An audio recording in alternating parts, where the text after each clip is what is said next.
বিসমিল্লাহির রহমানির রহিম। আসসালামু আলাইকুম। সুপ্রিয় দর্শক, কেমন আছেন? আলহামদুলিল্লাহ, আমি ভালো আছি। ইন্নাল্লাহা মা'আস সাবিরিন, অর্থাৎ নিশ্চয় আল্লাহ ধৈর্যশীলের সাথে আছেন। আর এই ধৈর্য আমরা শিখব কোথা থেকে জানেন? একটি গাছ রোপণের মাধ্যমে। অনেকেই বলেন যে গাছ লাগান, পরিবেশ বাঁচান।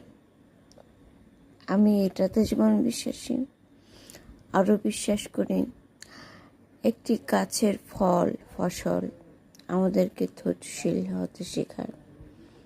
এই যেমন এই পেস্তা আলু, 1-1.5 বছরের অপেক্ষা।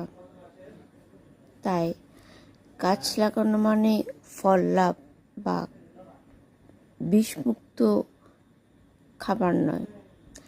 একটি গাছ, একটি ফসল, একটি ফল আমাদেরকে ধৈর্যশীল হতে শেখায়। তো আমরা যেন এই গাছ থেকে সুন্দর শিক্ষাটুকু লাভ করি।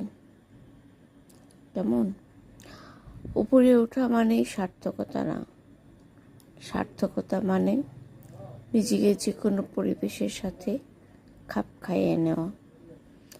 এই খাপ খাইয়ে নেওয়াটাই নবী করিম সাল্লাল্লাহু আলাইহি ওয়াসাল্লাম সবচেয়ে ভালো জানতেন।